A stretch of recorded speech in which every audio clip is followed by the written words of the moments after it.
I'm Steve Johnson, News Director of theDove TV. Watch more videos from the Dove Newsroom at theDove.us.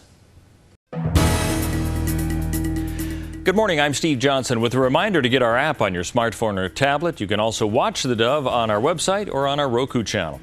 In the news today, the Medford City Council will discuss how to solve a $6 million overrun at a public meeting today. City is considering borrowing funds or delaying or scaling back new police and fire stations because the project is millions over budget. The projects affect 3 fire stations and a police headquarters which began with a contentious bidding process back in 2013 to develop a guaranteed maximum price. But now the City Council is looking at $5 million more than estimated for both stations and another $900,000 for a parking garage facade. Senate Democrats have rallied the 34 votes they need to keep the Iran nuclear deal alive in Congress, handing President Obama a major foreign policy victory.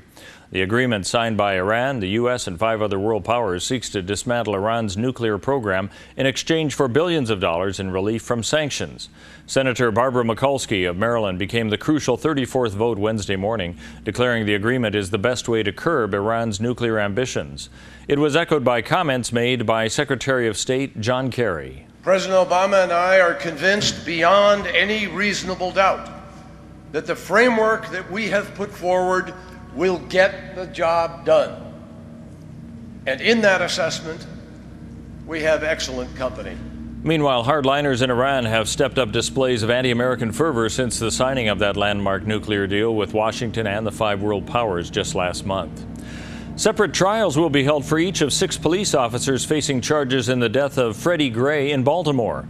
Gray died in April after suffering a fatal spinal injury while being transported in a police van.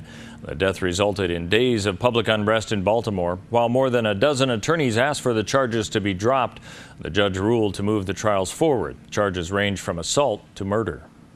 More people will be taking to the road over the Labor Day weekend than they did last year. Marie Dodds is a public affairs director with AAA, and she says we can see the increase on a year where the holiday is a little later in the calendar than usual, and that's going to have a positive effect. I think that just shows that people are ready to travel. They're feeling much better about the economy and about their personal economic situations.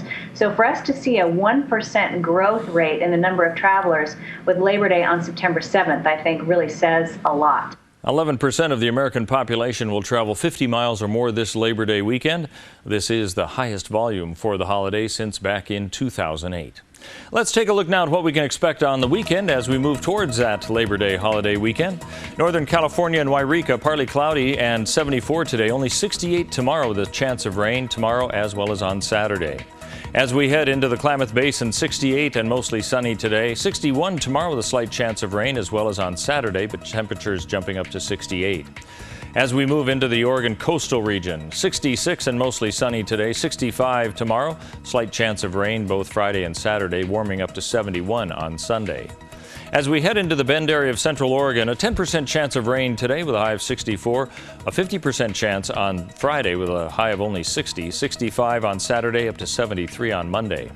And for Southern Oregon in the Medford, Grants Pass and Ashland area, 75 expected today, 70 tomorrow. We're going to see 80-degree temperatures, but only starting on Sunday as well as on Monday with some scattered showers, a possibility of rain throughout that period. Lows anywhere from the low 40s to the upper 40s.